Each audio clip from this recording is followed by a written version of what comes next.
please join me in welcoming Kadie to the stage.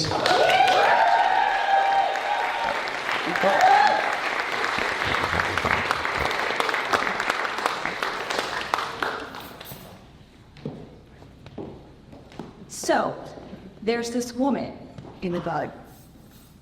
It's apparently the most beautiful garden in the world. In fact, it's more than a garden. It's paradise. And this woman in this paradise has nothing to think about, nothing to worry about, nothing to do. In fact, she spends most of her days blissfully unaware, but full of wonder. Let's call her Eve.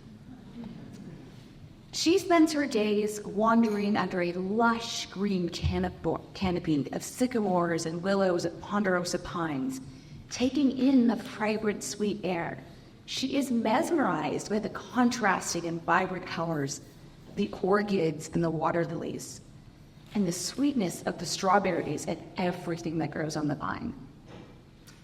Over time, she realizes that in some way she is dependent upon these plants because they provide the food she and her partner need to survive. Without these plants, she could die of hunger. There's this tree in the garden, the one tree of which Eve has never eaten its fruit. You see, the fruit of this tree satisfies a different kind of hunger. A hunger, Eve was told, is forbidden. This hunger, she was warned, was to be left alone.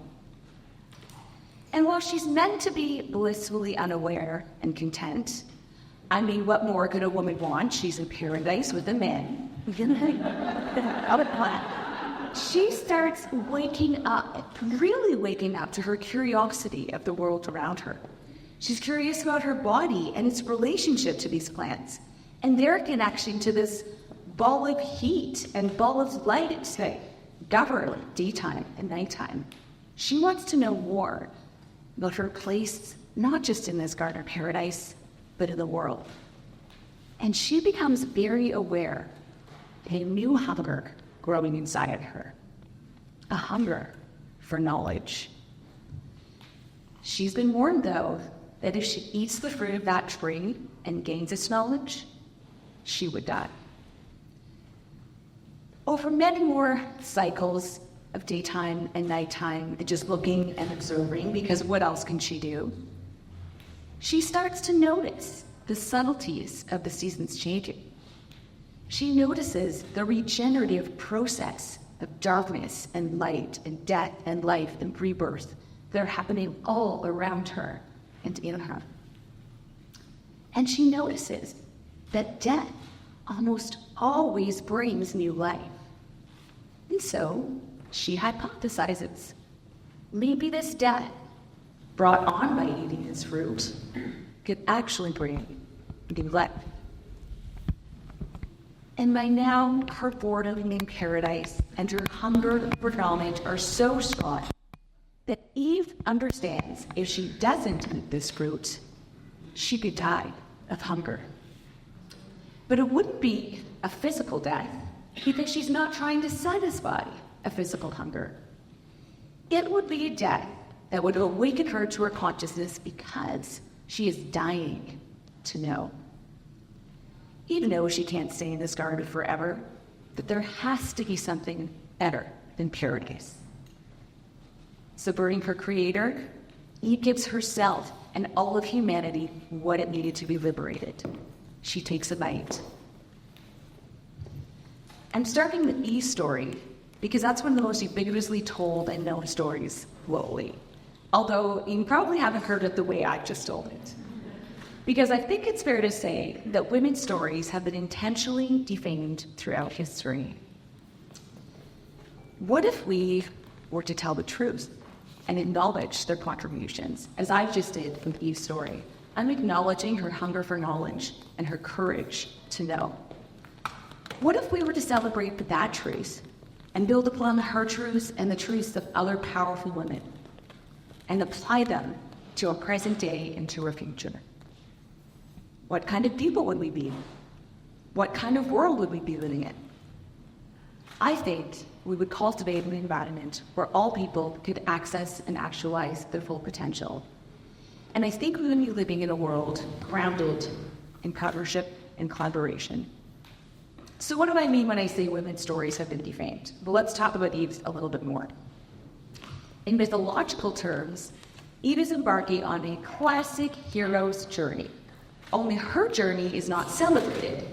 She is demonized for answering the same inner call of her near contemporaries like Job, Moses, probably most of you know Odysseus. For millennia, we have learned that Eve's hunger for knowledge was selfish, that her selfishness caused the destruction of humanity. And we've been taught to demonize her hunger for knowledge rather than celebrate and honor her courage. You know, as Christianity forcibly spread through the West, the most pronounced doctrine of the church was that sin had entered the church through women, that women's tendency is towards evil, and that if it hadn't been for the unfortunate oversight of her creation, man would still be dwelling in the Edison Garden paradise. I can't help but see power and freedom in Eve's story. What was she missing? What did she hope to gain from that infamous fight? What she was missing was an explanation to an arbitrary command.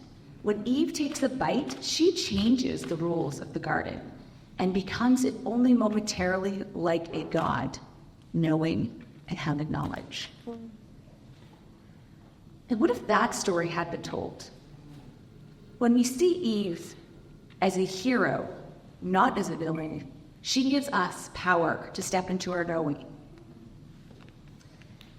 So let's build on that truth.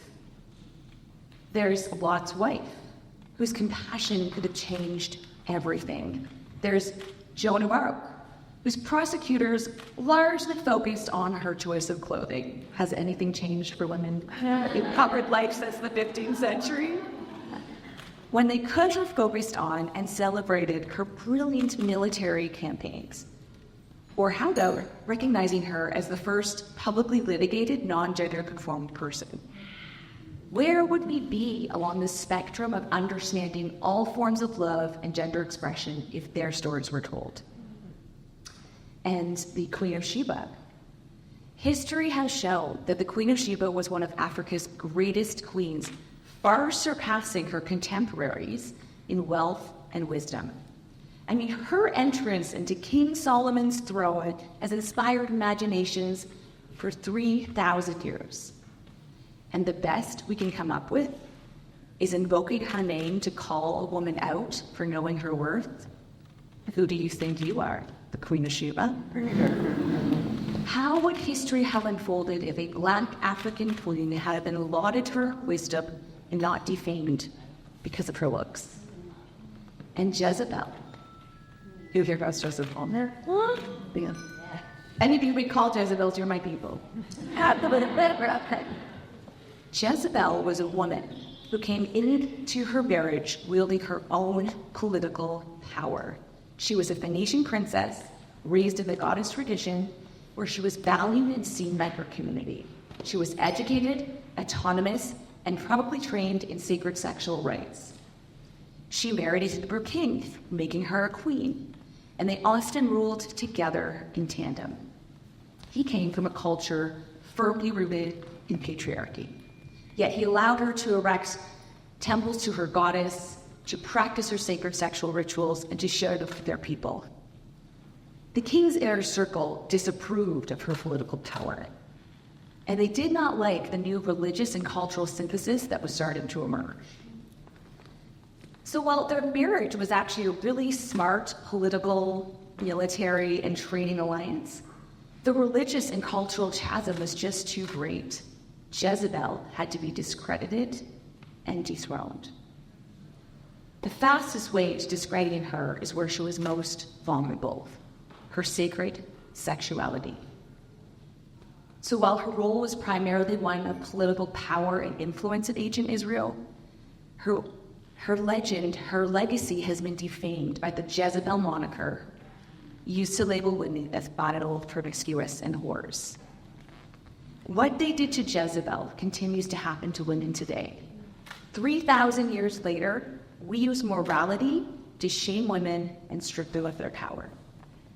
But what if that didn't happen? What if Jezebel's story remained whole and she remained a powerful political leader? Lot's wife, Joan of Arc, Queen of Sheba, Jezebel's stories were told truthfully, we would be living in a different world where women can and do wield more power, or at least be valued leaders in partnership. If their stories were told truthfully, we would have a framework for partnership and collaboration where all persons can actualize their full human potential. And that framework may be starting to emerge. I had the opportunity to work with the team who led the Bryant Park restoration in New York City. This was a squalid, crime-ridden park that was revitalized after 10 years and hundreds of millions of dollars of investment. I asked, what was the turning point? The answer? Women. When women made up at least 55% of parks patrons, crime dropped and cleanliness and patronage increased. Okay, let me reiterate that because my male colleague didn't say, oh, we made the park safe so if you would come walk around. He said, when women come to the park and walk around, it becomes safe. He acknowledged the transformative power of women's presence and participation. What I learned in that park is that a woman is grounded in herself or walks her child down the street. She signals to everyone else that the street is safe, it belongs to her, and her presence is a magnet. Just by being there, she signals others to join. When a woman is grounded in her knowing, participates, and is recognized for contributions, individuals, societies, and organizations flourish. I would add that when women are present in the story, or better, are the storytellers, the narrative changes. I open tonight with Eve's story from a woman's perspective. If I had have told you the story the way the male voice wrote it, I would have told you how Eve was tempted by a snake, committed the original sin, caused the destruction of humanity, and was kicked out of the garden. I mean, come on, really. Genesis, that's your opener.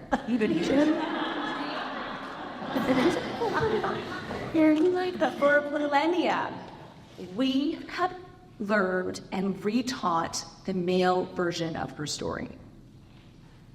Who tells the story, how it is told, and where it is told matter, because embedded in those stories are the values and priorities we live by. They give us clues about what we should believe about women and men, power and war, sex and life. But what if we were to tell the truth? What if we were to acknowledge their contributions? I think we would see a future grounded in participation and collaboration. Because in the future, when women are the storytellers, a different kind of hero emerges. One who redefines what it means to be powerful, courageous, sexual, and strong. One who creates an environment for all individuals to step into their full humanity. And one that is grounded in partnership and collaboration. You've heard a lot of stories of women tonight, and you learn more. One of which was Jezebel. Jezebel's story has a special place in my life because my mother was often called the Jezebel. She was a minister, and the church elders did not believe that a woman should have a pulpit and preach. So as a young girl, like 5 or 6 years old, I did not know who Jezebel was. But I understood what they meant. I understood what they were communicating. I also understood that I better step in line unless I be called a Jezebel. Only today I know who Jezebel was. And yeah, my mother was a lot like her. Politically astute, strong, brave, complex. I want Jezebel's story to be told, so my others can be honored.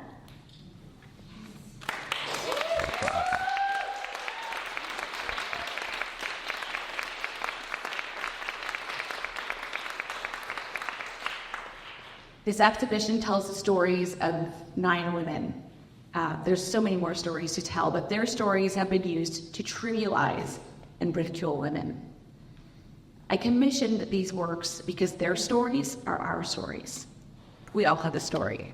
We all have a hunger. So I invite you to join me in the Garden of Eden and bring your story with you so it can be told with truth and celebrated.